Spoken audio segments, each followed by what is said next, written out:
I have here in front of me every single model of DS and 3DS, not all the color variations, but all the specific models. I have the DS, DS Lite, DSi, DSi XL, the original 3DS, original 3DS XL, new 3DS, new 3DS XL, 2DS, 2DS XL. This is going to be a video. I'm just going to go over everything in depth. A lot of people would be, kind of confused of which one of these they want to buy on the used market. You can find all of these for good prices now on the used market. So here, I want to compare all of them. The reason is these are all used, kind of discontinued market items, but they're pretty widely available. And when you're buying into this market, you don't necessarily know which one you're going to grab. You can see all of these and be pretty overwhelmed. And there is quite a bit of a difference between each one. We'll start with the first one here. We'll just talk about the form factor first. So we'll go over that, the design and that here. So the first original DS here, this is in pretty good condition. And I'll also talk about whether you can find them. So this one here is pretty widely available. The problem is they're often in really beat up condition. This one has a little bit of scratches on the top there, but it's really not that bad. The screen has no scratches here, so it's in what I would consider pretty good condition, all things considered. So the first thing to consider with this is the availability. It's fairly easy to find, probably less so than it used to be on the used market, because they tend to be beat up quite a bit. This one is in the best condition I've ever seen, other than a new one that my younger brother had way back in the day. But they tend to be beat up. This one has a good screen and the condition is good. It's thicker than really any other device here. It's pretty thick, and it kind of feels plasticky and chunky, but it's fine. I mean, the quality is good. You get all the same aspects. You get the stylus embedded here. You get the shoulder buttons and everything there, but it's a little bit chunky.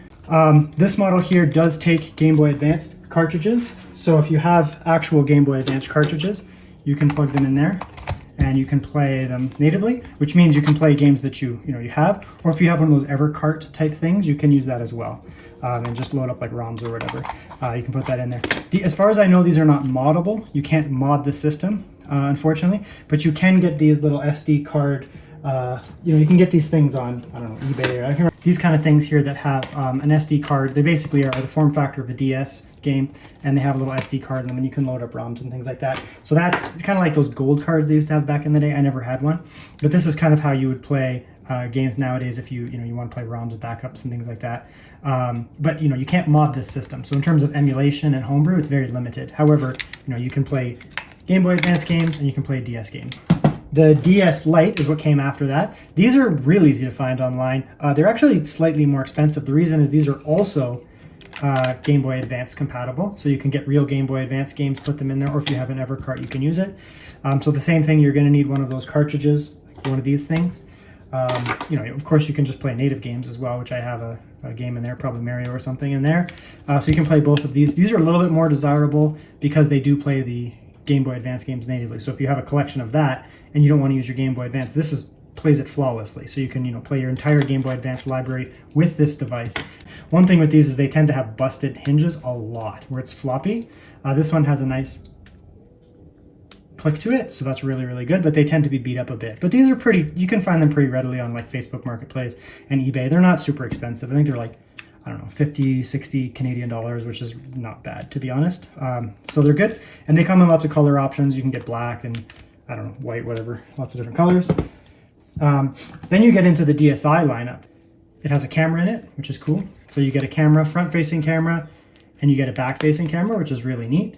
The main difference with this in terms of the form factor, because they're very, very similar. You can see there, this is a plasticky, kind of glossy plastic. They're the same size, and this one has a matte kind of feel. I've had a couple of these in the past, and they were all kind of matte. They may have other variants, but it's very, very different. Same idea with the hinges. They can be busted, but they're basically the same otherwise, like the screen and everything. The main difference is, like I said, is you lose that Game Boy Advance cartridge slot. So you can't natively play Game Boy Advance games with them. So there is a desirability to the Lite, despite the fact that it has disadvantages, and that's that it can play those Game Boy Advance cartridges, whereas this cannot. You only get the DS cartridge there. Now, the advantage of the DSi lineup is that you get access to the DSi store, the DS store. So you can install games directly onto an SD card, which this does have, and then you can get Homebrew and things like that. The original two do not have SD cards, so you cannot throw games onto an SD card. This one does. So you get the SD card there, which you can get legit I don't know if the store's still open, but in the past you could get legit games, DSware they call them, little games and things like that. And you can get full games as well and load them on your DS, which is really cool. The advantage of that as well is that this one is modifiable because it has that external media. So these are really easy to mod these and put on like a, basically, I wouldn't call it a custom firmware, but you can mod them and you can launch into a custom type firmware directly off the SD card. It's not even really a permanent mod to some extent. So you basically load it up, and then you can throw on emulators, you can throw on Homebrew, and you can throw on ROMs and that kind of thing directly on your SD card and launch directly from that. So you can see there, I have a game running, Mario game, but I don't have anything installed there. So I actually have the game. The game is physically in this device here, but I can have a backup and I can run it off of the SD card side of this, which is awesome. And then you can play emulators. You can play like Super Nintendo games and Nintendo games. It's not going to be super powerful, so you're not going to be playing like PSP games on it, obviously. But you can play, retro 16-bit and 8-bit consoles, no problem. Game Boy games as well. So that's really neat. You get the advantages of the camera and all that too. So these are pretty desirable for that too. And the nice thing about these is they're very pocketable. These are amongst the most portable devices you can get. That's the DSi XL. So you get this, a lot of the same features of the original DS. You get the camera there. You get the SD card. The only real difference here is size and screen. So with this one here, you get access to all the DS. You can mod it with that there and throw on Homebrew apps and throw on ROMs and things like that and play emulators, which is great. So there's a lot of advantages to that. The main difference here is just the screen. You get a bigger screen and you get a larger form factor. It's not super portable. It's basically the same as the 3DS. So, I mean, it's good for in the house or like a backpack, but you're not really going to be popping this in a pocket. You could if you have like non-loose fitting jeans, non-tight fitting jeans, but it's pretty big. So that's that. So that's just basically the form factor. In terms of, how they feel in the hand, this is a big one. It has nice buttons though. Nice clicky buttons, feels really, really nice. You can see there the screen, however, is pretty dim. You can't see it much on camera, but it's dimmer in person. It's almost recessed. Still a nice screen. I was surprised at how crisp it is, but the colors are a little bit washed out there. And it has terrible viewing angles. It's just not very bright, I would say. But it's fine. I mean, it's still kind of neat. Looks like the battery's dying, but it's been on for a while. So that's really cool. Once you get into the DS Lite, then you're getting into these bright, much, much brighter screens. They're all kind of like that from that point on. So you get a nice bright screen, good backlight. The viewing angles still kind of suck, you can see there. But when you're looking at it dead on, it's super sharp, which is nice. Sound is good. You get a slider on this one. Oh, that's the power button. You get a slider on this one.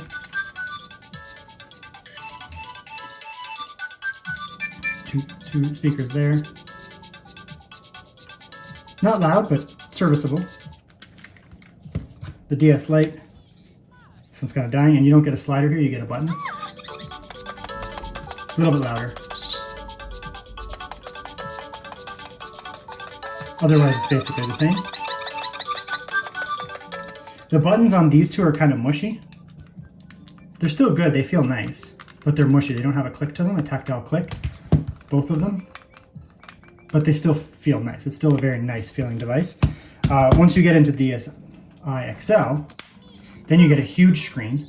These buttons become clicky again. Nice clicky buttons there. Really, really nice, especially when they're in good condition. The sound, you're back to this little rocker here.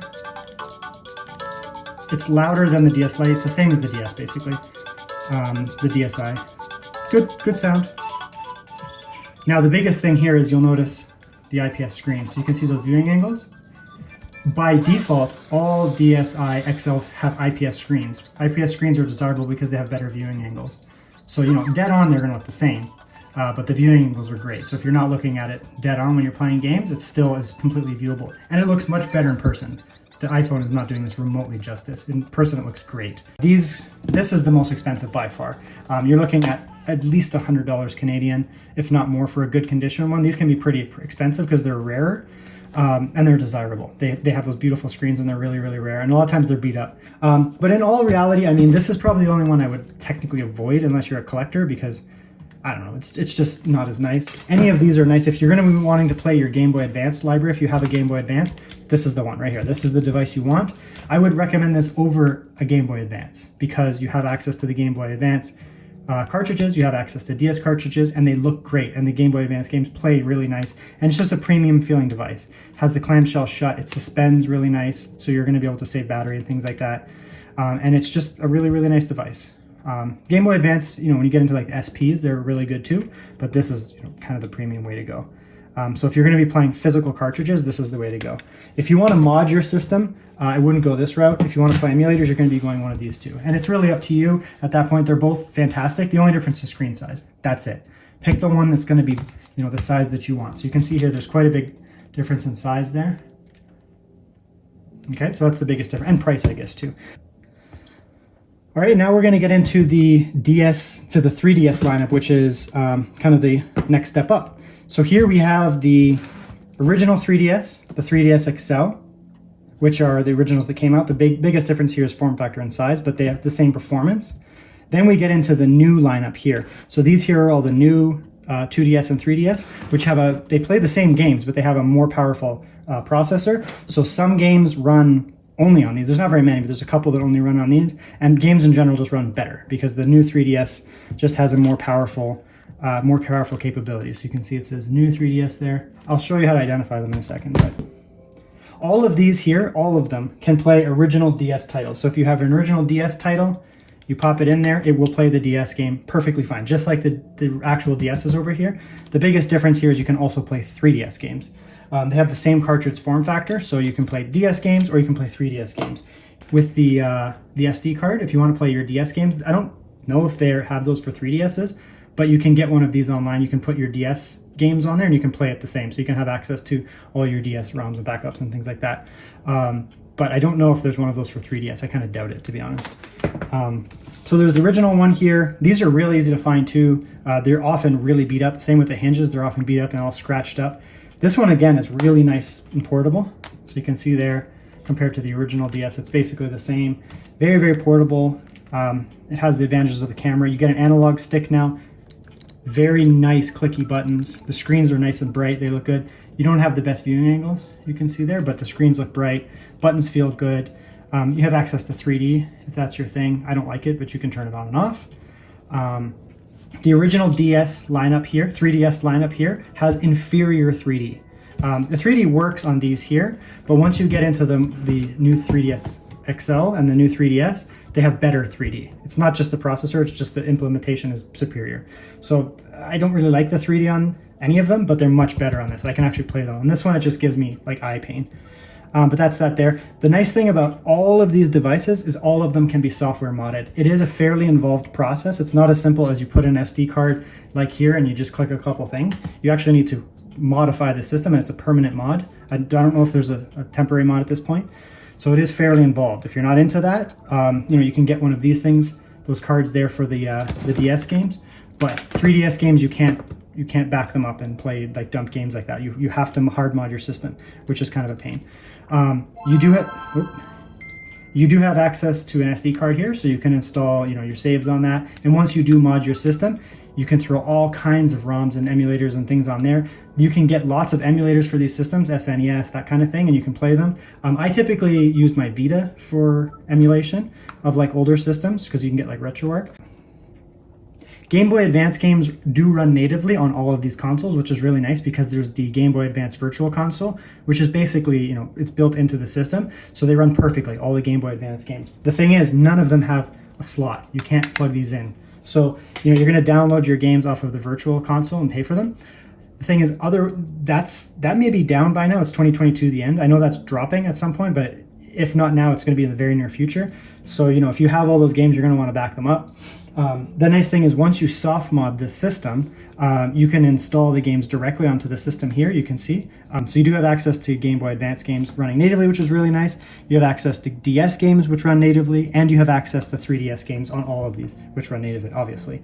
Once you soft mod your system, you can also play emulators. You can load up like SNES emulators and NES emulators, and they run pretty well.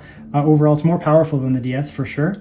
There's lots of homebrew apps as well that you can get when if you soft mod your system. So I highly recommend if you have one of these and you're tech capable, it's a little bit more complicated than the DS. I would recommend soft modding your system. In terms of the design, the 3DS XL and the 3DS here, they're going to be the exact same software. They're going to run exactly the same. It's just a bigger screen. This one looks a little blurrier, but it still looks great when you're playing games because it's it's no more pixel dense or anything. So the 3DS looks crisper for sure, but it is a much smaller screen, much more portable though. So I actually kind of like both of them because this looks so crisp, but the games look really, really nice.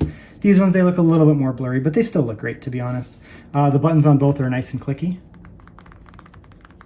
You get the analogs there. You can see the button layouts are the same. Same type of volume slider over here on both of them.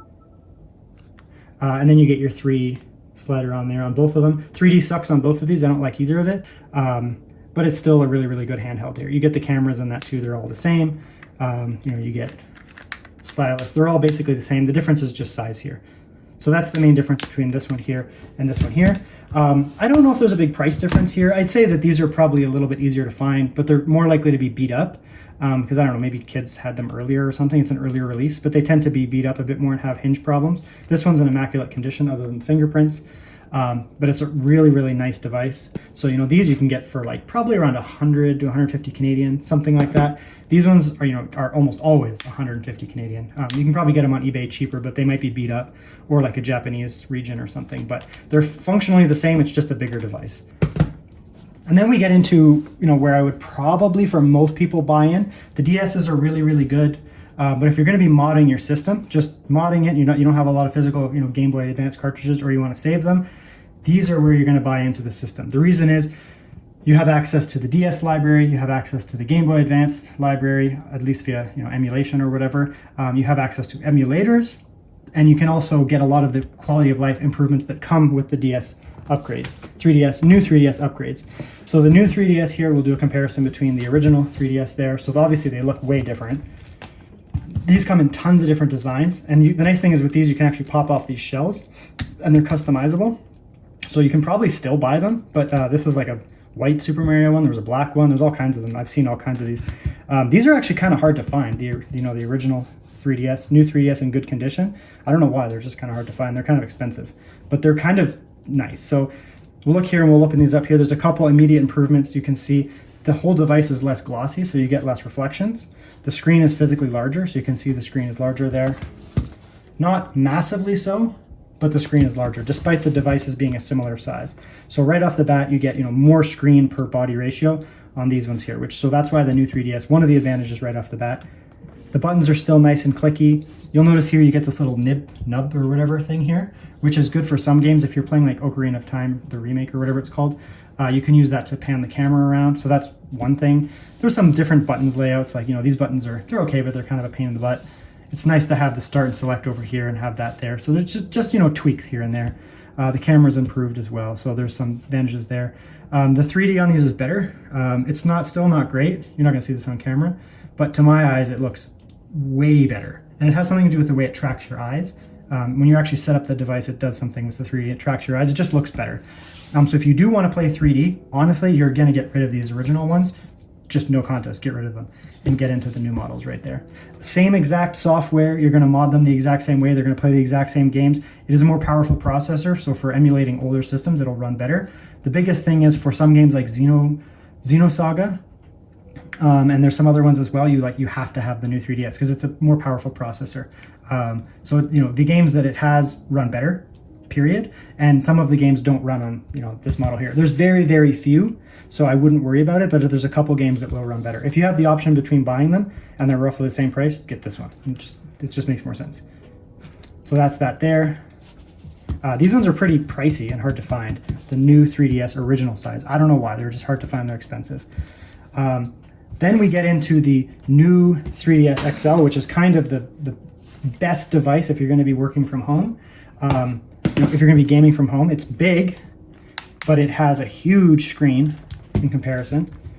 You can see there, it's a gigantic screen upgrade, really huge screen, and they look great. The buttons all feel the same. Everything in the layout is the same. It's just a physically larger device. Obviously, it's not as portable. You're going to stick this in your pocket. It has the same issue as these ones over here. It's a big device, especially if you throw a case on it. Like I have a case that I put on this when I'm moving around with it to keep it protected, then it's large.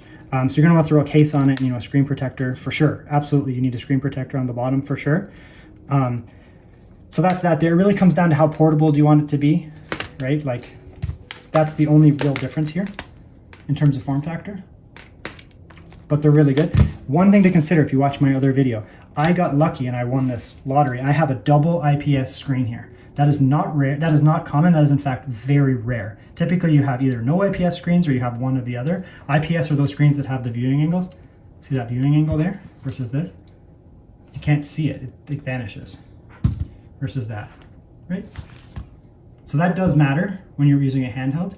The viewing angles are great. Don't rely on being able to find that. You're going to probably pay a lot of money. If you go on eBay and you find a double IPS new DSi XL, they can be like 500 or 600 Canadian dollars, if not more. They're really expensive. I just got lucky and mine just has that. So don't think that you're going to get it. It's not a deal breaker. Like I said, you're looking at this straight on. It looks amazing. It doesn't matter. Same with this. It looks amazing. There's no difference when you're looking at this straight on. It really comes down to form factor. Which one do you want? Do you want the larger one or the smaller one? The larger one is beautiful, especially with those IPS screens. And if you're sitting at home, it's great, but it is a heavy device, to be honest. If I'm moving around, I actually prefer this one here, like no question. It's a perfectly sized device. You can kind of like these here, they're perfectly sized. You can stick them in your pocket, you can pull them out, and they're just great to play. It's a portable device. So if you're sitting at home, handhelds get bigger and bigger nowadays. We have the Switch and then the Steam Deck, they're massive, right? This seems small in comparison, but it's still a pretty big device, to be honest. Especially when you're sitting in bed or something and you have this honking thing in front of you. It's a beautiful large screen, but if you want it for portability, you're going to go this route there. That's the biggest difference there. Now, these are both 3D models, so they have access to 3D. If you do not care about 3D at all, you have access to these two here. So they have the more powerful processor. So you're going to have the same capabilities as this and this. The thing is, they do not physically have 3D capabilities. It's not built into the screen. So this one here is the new 2DS XL. This is probably the most recently obtainable one that you could buy. Even a couple of years ago, you could buy these new. Even I think a year ago, they were still warm. It was cooking them out. So these you should be able to find in really good condition because some of them haven't been around for a long time. It looks like the top piece I took off for some reason. I got this plastic case. I don't remember why, but it comes off. But yeah, so they come in like cool purple color, which I really like. There's like an orange one, whatever. But they're basically 3DS XLs without the 3D capabilities. They're a tiny bit smaller. So you can see there, but there are some design compromises too. This top screen is very light and skinny, so it's like floppy kind of. This one has a lot of top heaviness though, so when you're playing with it, sometimes it can feel top heavy. It's going to want to pull out of your hands. This one, the top screen is really light, so a lot of the weight is in the body here. It doesn't feel as premium. The buttons are mushier, but they're still clicky. They still are nice buttons. They just don't feel quite as nice. This is a really glossy screen though in comparison. So one major comparison here is that this here is really reflective. So you can probably see me in the camera there. This one here, I mean, it's on, but you can still see me, but it's just less. There's no glossiness here, obviously, but it's definitely more glossy. The other thing is the speakers. The speakers you can see here are down here. They're down firing. So when you have your hands there, if you're holding this, you can actually kind of block the sound on this. It sounds fine when you're not blocking it like this, but it's shooting like into your lap kind of thing. Whereas these have front firing speakers. So the sound on this is better. It goes right into your face and it just sounds better. So there are some compromises like that. Some of the premiumness of it is, taken away. But the thing is, you're gonna be able to find these in really good condition and they're most likely gonna cost less. The screens look equivalently really nice, assuming that you can see the viewing angles aren't terrible on this. It's not gonna match this one here, obviously, but it's not bad. It doesn't like vanish. So, you can hold this one and get pretty good viewing angles on it too. If you do not care about 3D whatsoever, and you can find this for a good price, I'd probably just get this one here. They're all, like I said, they all run the same software. They're all moddable. Cards go in there. It's not quite as premium feeling. It's also lighter. It feels just, it's a little bit lighter, a little bit cheaper in some ways, but it's a really good device. The shoulder buttons, they're good. They're not quite as good as this. You can see they're set up a little bit different, but they're a little bit easier to hit in some ways. So there's little compromises here and there. I got the camera on there. So you can see there's the camera. Didn't actually do that on purpose, but kind of neat. It's not a good camera, but you can certainly take pictures with it. That's kind of cool. So yeah, if you're looking for the one that's most likely to be in really good condition and not cost a lot, and you don't care about 3D, the 2DS XL is a really good device. You're going to find these in really good condition. They're probably not overpriced at this point because they've been sold relatively recently, and this is a really good buy-in. These were kind of designed for kids. These things are really hard to find that aren't beat all to crap, probably because kids bought them. So this is the 2DS non-XL. It's just the original 2DS. I think these were kind of designed for kids. It's one body. Again, it's the exact same software. So it runs the same software as these here, all of them. So you can mod them the exact same way, and the screen looks great, like nice and bright. This is the best condition one I could find. I kept finding them beat up. I actually had to replace the screen here. It was just completely scratched because it doesn't have the clamshell, right? So with these here, you clamshell it down and your screen is physically protected. This one doesn't have that. So not only do you have the issue of people scratching, where's my stylus here? Not only do you have issues of people scratching, there it is, scratching the crap out of these screens with that there, so the bottom is always all scratched up, but you also have the fact that the top is easily scratched up too. So, but the nice thing is this cost me like $3 on eBay, and I literally, like, it wasn't complicated. I just peeled it off with a little blade and then stuck the new one on. So it's not like you have to disassemble the system. So if you find one of these and the top screen is messed up, that's easily replaced because it's just a shield cover. You can see it's recessed in there quite a bit. If the bottom is scratched, then it's going to be more complicated. You're going to have to, get a whole system disassembly. Obviously, it's not as portable because it doesn't fold into a clamshell, but it's still kind of cool. You get these big honking shoulder buttons up here. Looks like I didn't realize that you don't have the additional buttons there. You just have the original buttons. They feel kind of gummy. The shoulders feel gummy. The buttons feel gummy. Here's the camera. It's just a kind of cheaper feeling device. I mean, I wouldn't really buy this, to be honest. I guess if you had a little kid and you were buying them one of these, they're not going to break the hinges. But then they're going to scratch up the screen. So, I mean, I don't really buy this. I just bought it for the fact of this video. But, I mean, I wouldn't really buy it.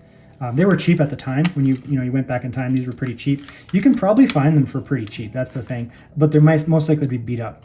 If you can find one of these in good condition that's not beat up, sure, you could probably get into the 3DS or 2DS architecture without paying even remotely as much as you're going to pay for all these other ones. And you have some compromises here in terms of the quality. Single speaker right there, so there's no other speakers, so you're going to get mono sound, right? You get dual speakers on all these other models where you have dual speakers. Here you get single speakers. So in 2022, 2023, 4 or 5 going forward, I wouldn't buy one of these unless you can find it for super cheap and it's just a fun thing to play with. But there's too many compromises. The quality of the buttons is mediocre. The screens are more likely to be scratched when you own it, and they're much more likely to be scratched when you buy them. Mono speaker, you're missing the buttons up here. You don't have that little nib thing that the new models have. They're just not as good feeling, right? So you have, this is based on the original 3DS, so you only have the single analogs there, right there. You don't have the duals. You don't have the little nib thing, so it's going to not play some of the games. It's not going to play the more challenging games as well. The screens still look great. Like, it's a nice bright screen. It's just an inferior item. But you can sometimes find these for like $20, $30 or something like that. So if you could find one that's not beat up, sure, get it, mod it. All you have to do is buy basically an SD card, and then you're good to go. So you have access to this whole library again. So there you go. Okay, so one thing I'm going to do right now is I'm going to compare the screens on, not all of them, these are kind of the same, but I'm going to do a little bit of a screen comparison here. So I'm going to do it with a Nintendo DS game so I can compare between them. So here's the DS Lite and the DSi.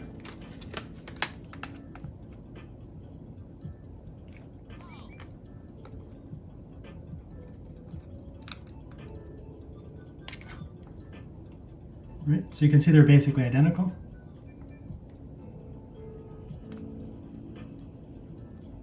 Okay, so those are basically identical. We'll bring in the DSi XL. So one thing you consider here is that, I said the IPS screen makes a difference. It has better viewing angles. This is more obvious in person, but you can see there. They both look quite crisp. The text looks really, really crisp. It can be a little bit, looks a little nicer on this one here because it's smaller, but there's no blurring, right? You can see the blocks, the individual pixels, and they look quite nice. When you get into the then we get into the 3DS for the same game. So we'll go down. It may be hard to tell. These are both IPS screens, so we'll do the comparison there. So, these are both IPS screens. It's a little hard to see here,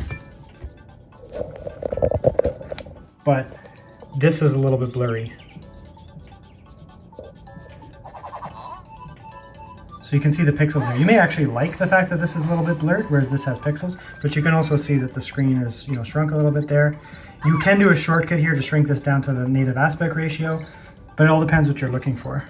There's a little bit of blurring here, and that's nice and crisp. You can then get into, the new 3DS here, standard, and it's a smaller screen, so it's less evident that there's blurring.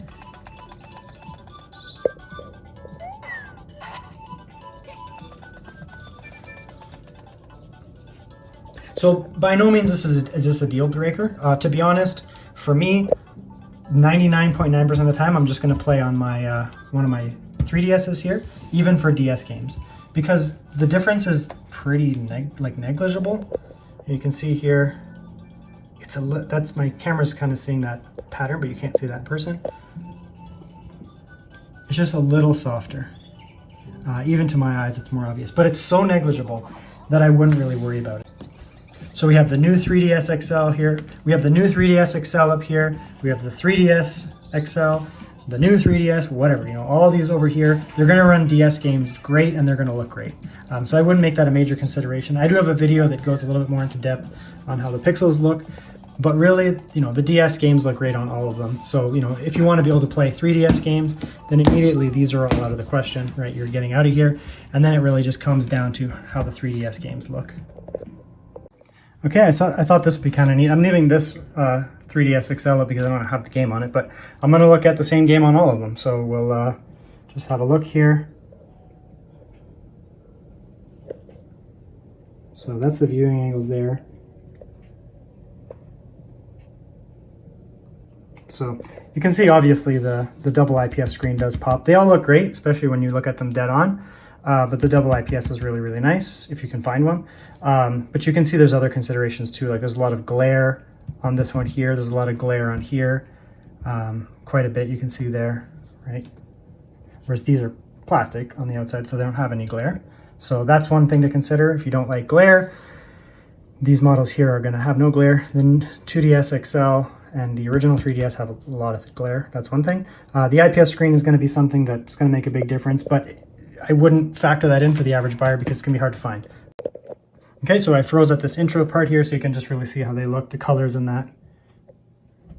So this is a 3DS game, so these are all 3DS. So it's hard to see on the camera, but that looks, these smaller screens just look super crisp, right? That looks really, really nice. When you get into these larger ones, they're still crisp, but there's a little bit more blurring you can see there. It just doesn't look quite as nice. Because they're going to have the same pixel count. It's just, they're going to have the same ratios on that, but the thing is you're going to have more pixels here, so it's just blurrier. So, but it looks great on all of them. This one looks a little washed out. That's just because it's so reflective. But if you look dead on, it's not reflective. But these reflective screens, they don't look quite as good. I don't want to make my room super dark because it's not natural. But these just don't look quite as nice because they're a little bit reflective. Whereas these three, including even that one, they're not reflective, so they look good.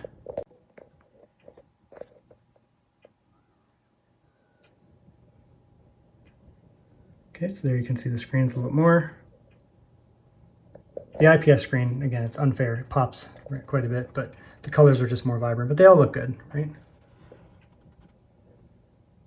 So the main difference here, other than the IPS screen, so we'll just get this out of here because it's just kind of unfair.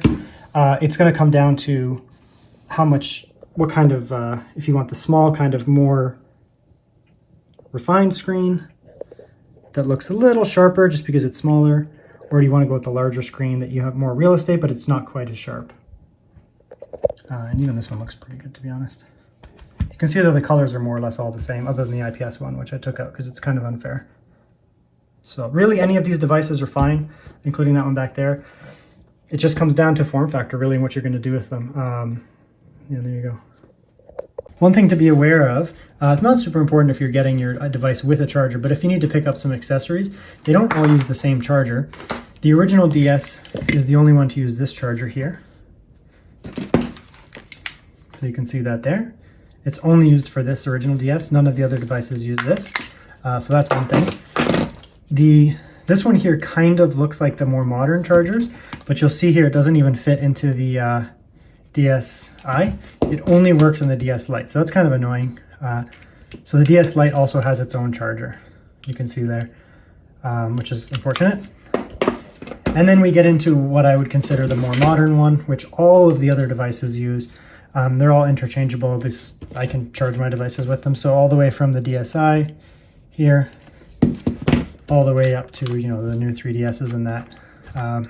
They all use the same charger. So if you have any of these devices here, you can just grab whatever Nintendo charger.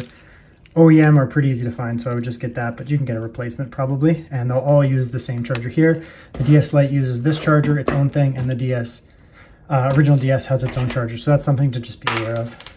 I'm going to do a real quick rehash here just to go over the capabilities for things like emulation and modification. The original DS, you can't mod it. It's not possible, at least as far as I know.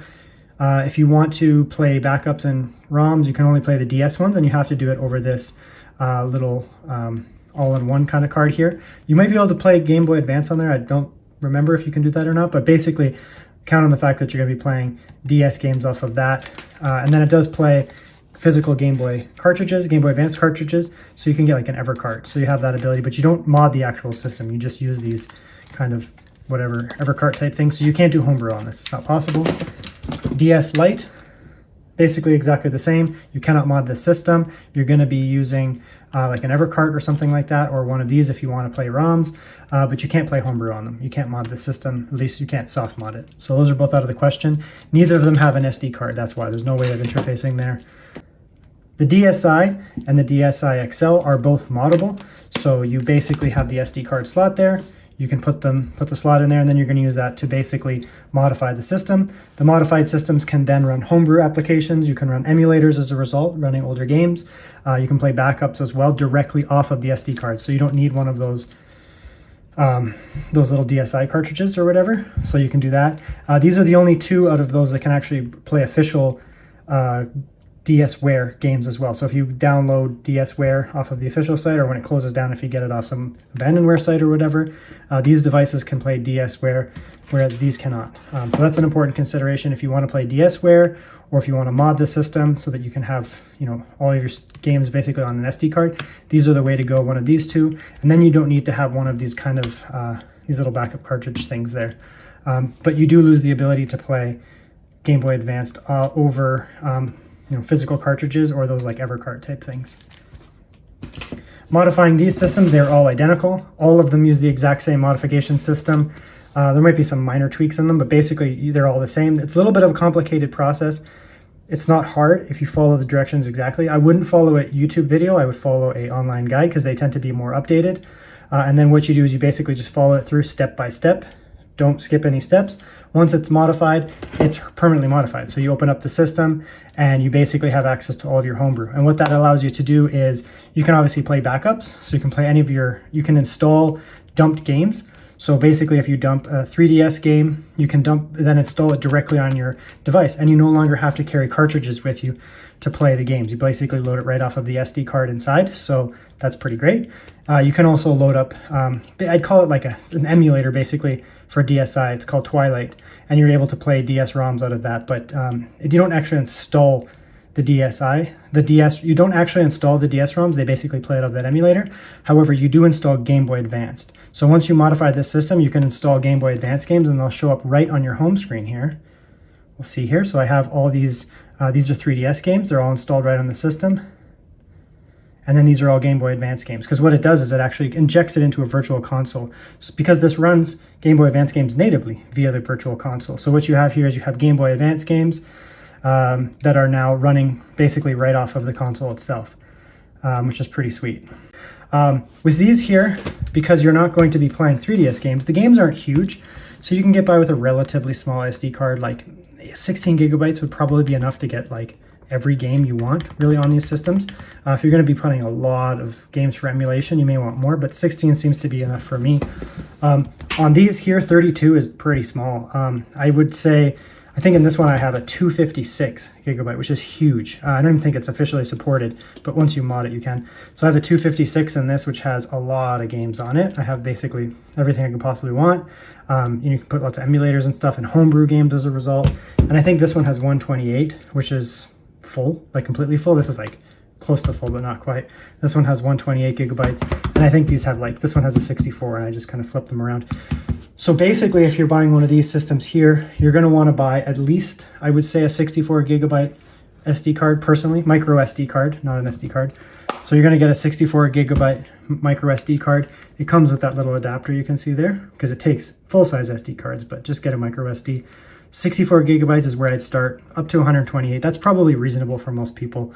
256 is overkill. So 64 to 128 gigabyte SD cards is really where you want to be in this lineup here, because then you can put a lot of games on the systems, a lot of homebrew in that, and if you're going to be doing emulation, lots of this.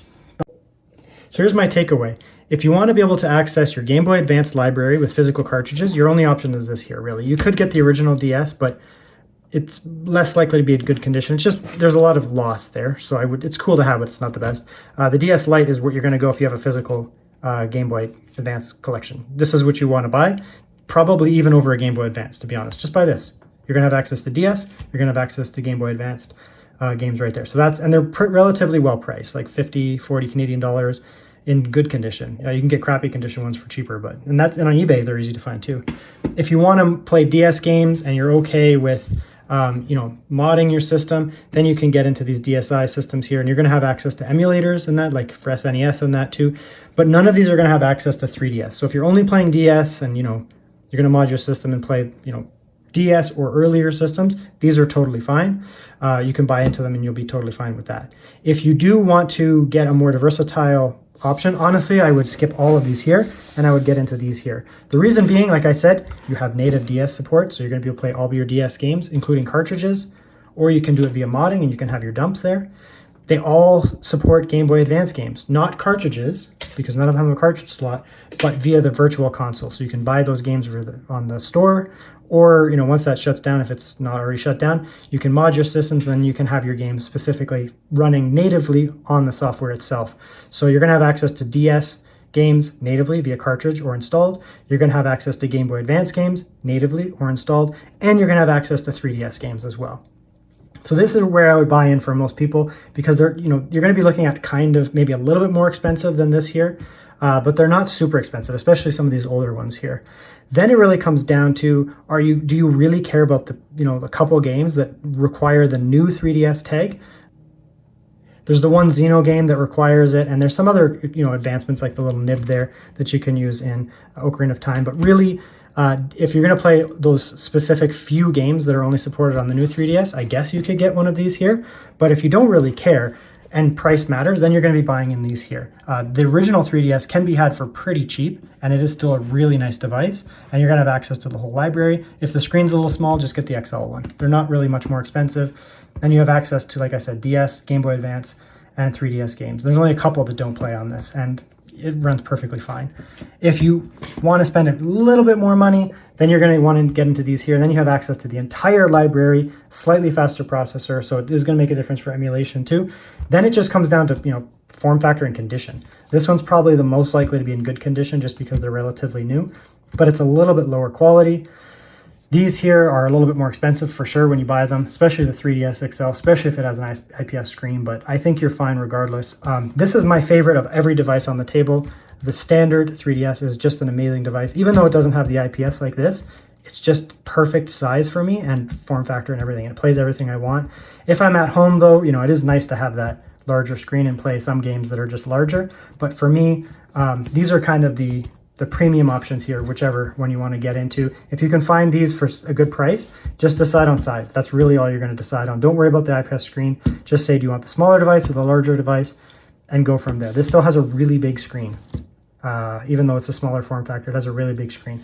So these are really, really nice. But again, if you can't find these, then I would probably get down to something like one of these here. And then, that's where I would buy into.